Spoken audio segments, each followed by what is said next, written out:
ব্লাউজের হুকটা আস্তে আস্তে লাগিয়ে বিছানা থেকে নেমে ধীর পায়ে আয়নার সামনে এসে দাঁড়ায় মিম। খেয়াল করে ঠোঁটের লিপস্টিক মুখের বেশ খানিকটা অংশে জুড়ে ছড়িয়ে ছিটিয়ে লেপ্টে আছে। ঠোঁটে লেপ্টে যাওয়া লিপস্টিক টিস্যু পেপার দিয়ে মুছে বিছানার দিকে তাকায় মিম। ওলট পালট বিছানায় এখনও অসভ্যতার চিহ্ন বিদ্যমান।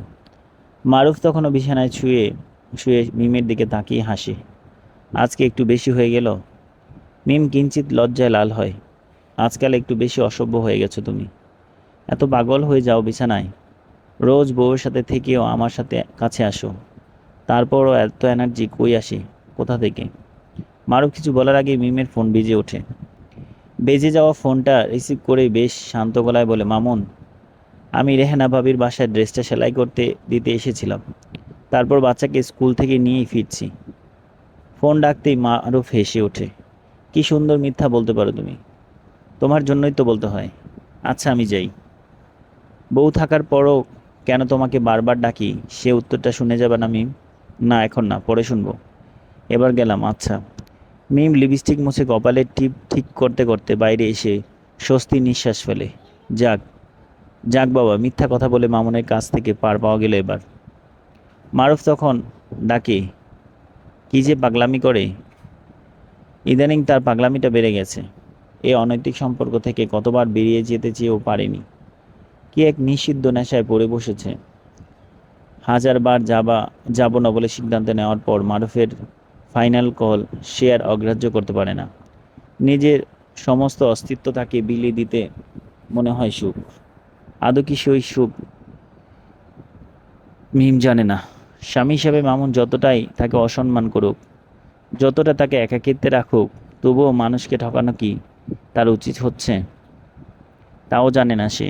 সাময়িক সুখের পরশের জন্য তার সামনে ভবিষ্যৎ আস্তে আস্তে ক্রমশ ধূসর বর্ণ হচ্ছে। তবে এটা নিয়ে সে আর সন্দিহান না। আজ হোক কাল হোক মামুন জানবে। তখন হয়তো জীবনের শেষ জ্বর আসবে। তা থেকে নিজের গড় বাঁচানো কি কঠিন হবে? কিছু আর ভাবতে পারছে না। মারুফের ভাড়া ফ্ল্যাট থেকে নেমে বড় রাস্তায় এসে দাঁড়ায়। ঝুমঝুম বৃষ্টি নামে। এক জীবনে মামুসিনের সমস্ত অবহেলার জবাব দিতে গিয়ে সে জড়িয়ে পড়েছিল তার ছেলের স্কুলের অন্য এক বাচ্চার বাবার সাথে।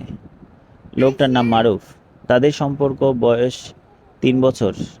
তারা দুজনেই নিজেদের সংসারে একাকিত্ব ফিল করত। অনেক না পাওয়ার তাদের ছিল। সেই থেকে দুজনের বন্ধু, তারপরে গল্প করে করে কাছে আসা। কিন্তু এই সম্পর্কের ভবিষ্যৎ পরিণাম ভেবে মিম বেশ অশান্ত হয়ে যায়। বারবার চিন্তিত হয়।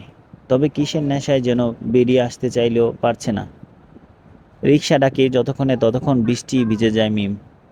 মনে হয় এক অন্যরকম প্রশান্তি। রিকশায় নেমে উঠতে যাবে তখনই প্রাইভেট কার থামে তার সামনে। গাড়ি গ্লাস খুলে মামুন বলে, গাড়িতে ওঠো। ভয়ে লজ্জায় কেমন যেন কুকড়ে যায় মিম। তবুও দরজা খুলে মামুনের পাশে বসে।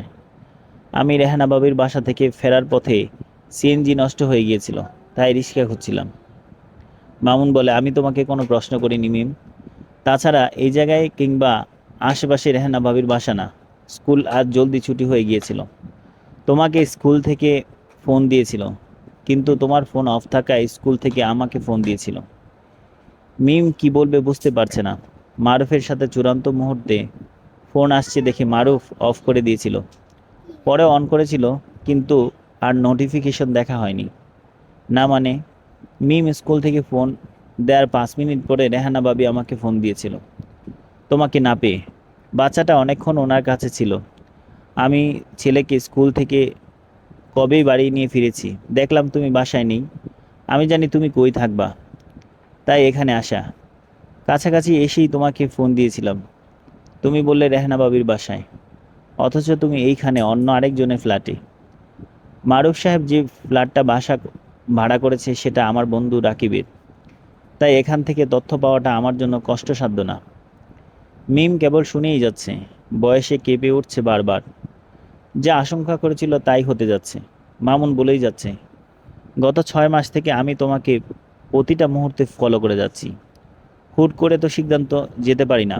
হ্যাঁ, আমি তোমাকে অনেক ভালোবাসতাম, কিন্তু ব্যবসায়িক কারণে কয়েক বছর আমি বিপর্যস্ত ছিলাম।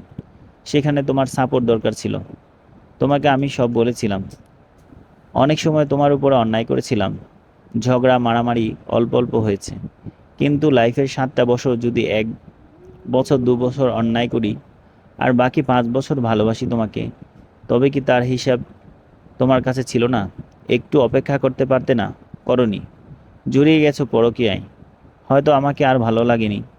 এটা স্বাভাবিক। আমার কাছে যথেষ্ট তথ্য প্রমাণ আছে। তোমার উপর আমার ক্ষোভ, রাগ নেই। যা ভালো মনে করেছো তাই করেছো। মিমের চোখ বেয়ে জর্জর করে পানি পড়ছে। হাও মাও করে কাঁদছে। তুমি প্লিজ আমাকে ক্ষমা করে দাও। আর এমন হবে না। আমি এই 3 বছরে অনেকবার তোমাকে সুযোগ দিয়েছি। নানা রকমভাবে ইন্ডিকেট তোমাকে বুঝিয়েছি। তুমি বুঝোনি। ভাবছো আমি বোকা, সহজ সরল। এর মধ্যে কথা বলতে বলতে গাড়ি থামায় মামুন। মিম অবাক হয়। এ তো তার বাবার বাসার সামনে। এসে গাড়ি থেমেছে। এখানে কেন মামুন? এটা নিজের বাবার বাসা। তাও চিনতে পারছো না? কি করে চিনবে? তোমার চোখে এখন রঙিন চশমা। আমি সেটা বলিনি মামুন। এখানে কেন আসছো হঠাৎ? মিম শোনো, আর যাই হোক, কোনো বিশ্বাসঘাতকের সাথে সংসার করা যায় না। আমি আমার সন্দিহান মন নিয়ে তোমাকে আর ভালোবাসতে পারবো না। আর ভালোবাসাহীন একজনকে নিয়ে সংসার করা যায় না। তুমি কি আমাদের বাচ্চার কথা ভাববে না? তার জন্য আমি আছি। আমাদের দুজনের কাছেই থাকবে। আর আমি নিজে আর বিয়ে করছি না। তবে তুমি অন্য কাউকে বিয়ে করে সুখী হও। মারুফরা জাস্ট ইউজ করবে, বিয়ে করবে না। তালাকনামা রেডি হয়ে গেছে, পৌঁছে যাবে। যাও, এবার নেমে পড়ো। তোমার বাবার মাকে কিছুই বলিনি। তোমাকে তাদের কাছে ছোট করব না। তুমি দরকার হলে আমার নামে কিছু মিথ্যা বলে দিও। যাও, নামো।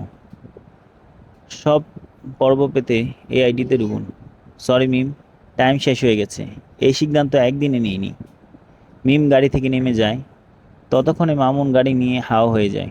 বাসার দরজায় কলিং বেল দিতে নিচে বসে পড়ে। আজ তার সব কিছু শেষ হয়ে গেল। মানুষটাকে বোঝাতে পারলো না এত বড় অন্যায় সে করে ফেলেছে।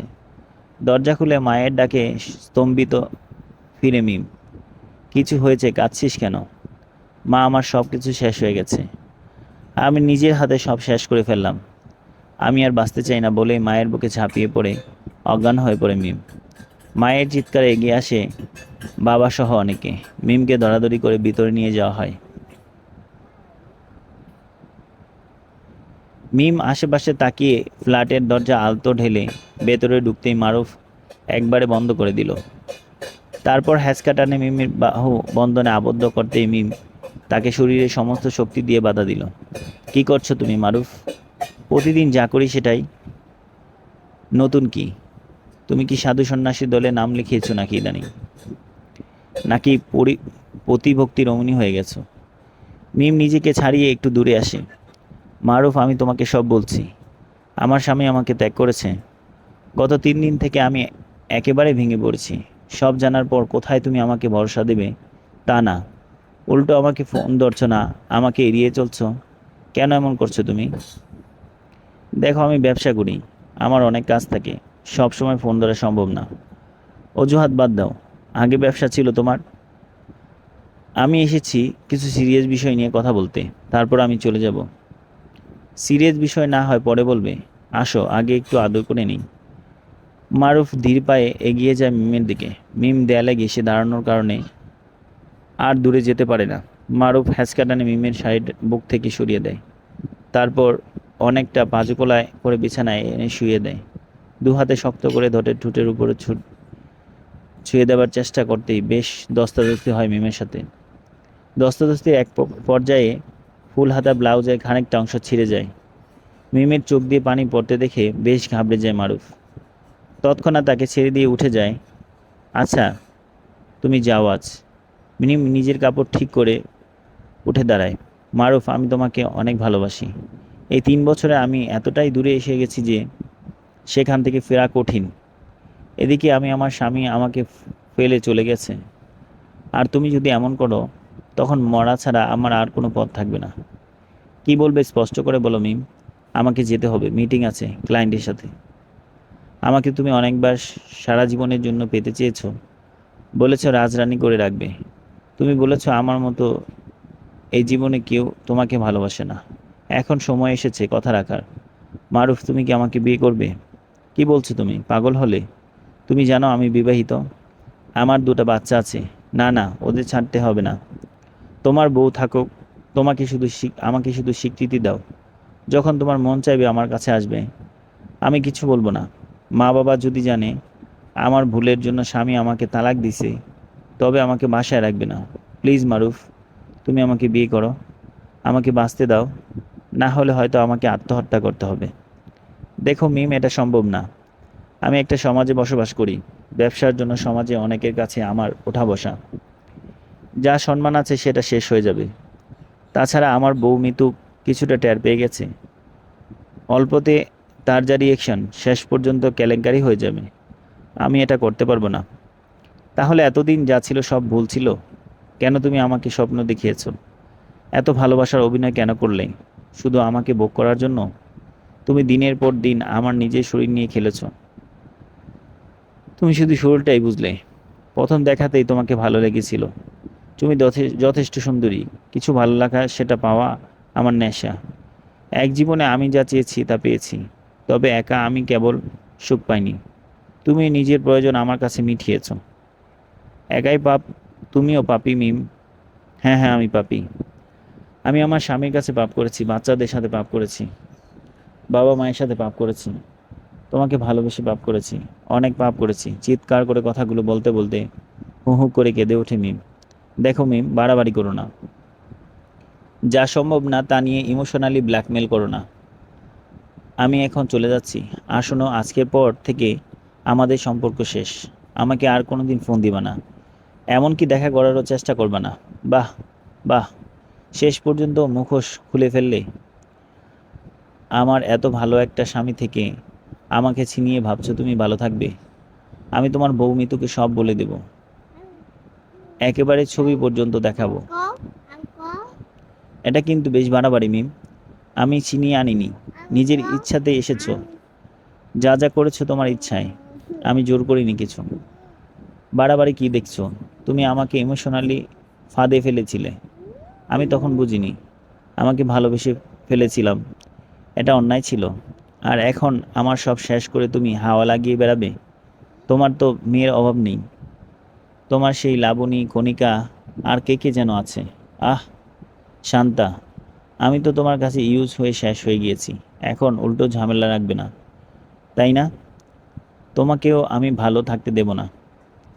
এতক্ষণ ভদ্র ভাষায় বলেছি, কানে নিচ্ছি না। আমার আসল রূপ তুমি দেখোনি মিম। এতদিন তোমাকে ইউজ করেছি, এটা সত্য। তোমার মতো আমাকে আমার কাছে অনেকে আছে, এটাও সত্য। আমি জানি তোমার মতো বিশ্বাসঘাতক নারীর একদিন ব্ল্যাকমেল করবে। যে স্বামীর সাথে বিশ্বাসঘাতকতা করে সে সবার সাথে করবে, এটা জানা কথা। তাই আগেই সব ভিডিও করে রেখেছি, সব এডিট করে আমার চেহারা ঢেকে দিয়ে তোমাকে সুন্দর করে তুলে রেখেছি। এসব ভিডিও, ছবি সব তোমার অসুস্থ বাবা মা, পাড়া প্রতিবেশী সবার কাছে যাবে। অনলাইনে ভাইরাল হবে ভিডিও। এটা কি দেখতে চাও তুমি? ছি ছি, এত নিচে তুমি! একটা পশুকে আমি এতদিন ভালোবেসেছিলাম, তুমি মানুষের নামে অযোগ্য। আমি কল্পনা করিনি তুমি এতটা খারাপ। লজ্জা হচ্ছে আমার। শোনো মিম, তুমি আমার বিন্দু পরিমাণ ক্ষতি করলে আমি কি করতে পারি তা আশা করি বুঝে গেছো। চুপচাপ বাসায় যাও। আর কোনো দিন দেখা করবে না, ফোনে কিছু করবে না। মনে থেকে সব মুছে দিও। আর পারলে জামাইয়ের কাছে মাপ চেয়ে তার কাছে ফিরে যাও। প্লিজ মারুফ, তুমি একটু সদয় হও। আমার যাবার জায়গা নেই, আমি সত্যি মরে যাব। আর কোনো কথা না মিম। আর হ্যাঁ শোনো, বড়লোকের এমন অনেক মিম থাকে, এত স্বপ্ন তাদের দেখতে নেই। একদম চুপ হয়ে থাকো। আমি গেলাম এখন। কাল আমার সিঙ্গাপুর যেতে হবে ব্যবসার জন্য। আমার ফোন নাম্বার ডিলিট করে দিও। একদিন যদি আর ফোন দিয়েছো তাহলে ভালো হবে না। কথাগুলো বলে আর এক মুহূর্ত দাঁড়ায়নি মারুফ, হন হন করে বেরিয়ে গেছে। দাঁড়ানো অবস্থায় মিম ধপ করে বিছানায় বসে পড়ে। ভাবতে পারে না কি করবে। একটা অমানুষকে এতদিন ভালোবাসে, তার ফেরেশতার মতো স্বামীকে ধোঁকা দিয়েছিল। এই মানসিক যন্ত্রণা নিয়ে বেঁচে থাকাটাই তার জন্য অনেক কঠিন। কেন সে সাময়িক সুখের জন্য চিরস্থায়ী সুখটাকে বিসর্জন দিল? তার ভুলের কি কোনো ক্ষমা নেই? শরীরের সব শক্তিটুকু আস্তে আস্তে হ্রাস পাচ্ছে, মনে হচ্ছে কয়েক মণ পাথর কেউ শরীরের সাথে লাগিয়ে দিয়েছে। তার হাত পা কাঁপছে, কেন যেন হাত পা ঠান্ডা হয়ে অবশ হয়ে যাচ্ছে। কোনো রকম উঠে দাঁড়ায়, গলা শুকিয়ে কাঠ হয়ে গেছে, তবু দেয়াল ধরে ধরে মারুফের ভাড়া করা ফ্ল্যাট থেকে বের হয়ে আসে। একবার দুবার সিঁড়িতে মাথা ঘুরে পড়ে যাচ্ছিল, সিঁড়ির হাতল ধরে কোনো রকম নিজেকে সামলেছে। আস্তে আস্তে বড় রাস্তার মোড়ে কোনো রকম আসলো। প্রচণ্ড মাথা ব্যথা করছে তার এই মুহূর্তে, মাথা ঘুরতে লাগলো। সমস্ত মানসিক যন্ত্রণা তাকে বিপর্যস্ত করে যাচ্ছিল, বারবার পড়ে যাচ্ছিল। শরীর ক্রমশ অবচেতন হয়ে আসছে। একটা মানসিক বিপর্যস্ত মানুষের এমন হতে পারে, তখন পর্যন্ত সে বুঝতে পারছে না। সমস্ত চিন্তাভাবনা তাকে ঘিরে রেখেছে। চিন্তা করতে করতে কখন যে বড় রাস্তার একবারে মাঝামাঝি জায়গায় চলে আসছিল খেয়াল করেনি। রাস্তাতে এমনই প্রচণ্ড ব্যস্ত, শোষো করে গাড়ি চলে দুপ্রান্ত থেকে, খেয়াল করেনি। পিছন থেকে অনবরত গাড়ি হর্ন দিয়েই যাচ্ছে। ঘুরে তাকায়, দ্রুত বেগে আসা একটা বাসকে সাইড দিতে গিয়ে একটু অন্য পাশে সরে যেতেই হুট করে ধাক্কা লাগে বিপরীত দিক থেকে আসা গাড়িটার সাথে। সাথে সাথে ছিটকে পড়ে যায়। বিপরীত দিক থেকে আসা ট্রাকটি ততক্ষণে জোরে ব্রেক করে, আবার দ্রুত বেগে স্থান ত্যাগ করে। ট্রাকের সাথে মিমের ধাক্কা লাগার পর 3 হাত দূরে ছিটকে পড়ে যায় মিম। ততক্ষণে জ্ঞান হারায়। এবারের মতো পর 2 দিন জ্ঞান হারায়। মাথায় সমস্ত প্রচণ্ড আঘাত পেয়ে রাস্তার একপাশে পড়ে থাকে নিথর দেহ। বেশ কয়েক ঘন্টা থেতলে গেছে, রক্তক্ষরণ হচ্ছে কয়েক জায়গা থেকে। স্থানীয় লোকজন দৌড়ে ঘটনাস্থলে আসে, ততক্ষণে পালিয়ে যায় ট্রাকটি। রাত 12টার কাছাকাছি নিজের বাসায় ঢুকে মারুফ। মৃত্যুর চোখাচোখি হতেই খানিকটা স্মৃতি হাসি দিয়ে জড়িয়ে ধরার চেষ্টা করে। মৃত্যু খেকিয়ে ওঠে, এত রাতে বাসায় ফিরে অভিনয় করা লাগবে না, তার চেয়ে বরং তোমার ওই মিমের কাছে যাও। তুমি কি পাগল হলে মৃত্যু? হ্যাঁ, মিমের চ্যাপ্টার তো আজ শেষ করে আসছো, হয়তো নতুন কেউ পেয়ে গেছ। বিয়ের পর থেকে তোমার এই চরিত্র আমার বেশ জানা আছে। আচ্ছা,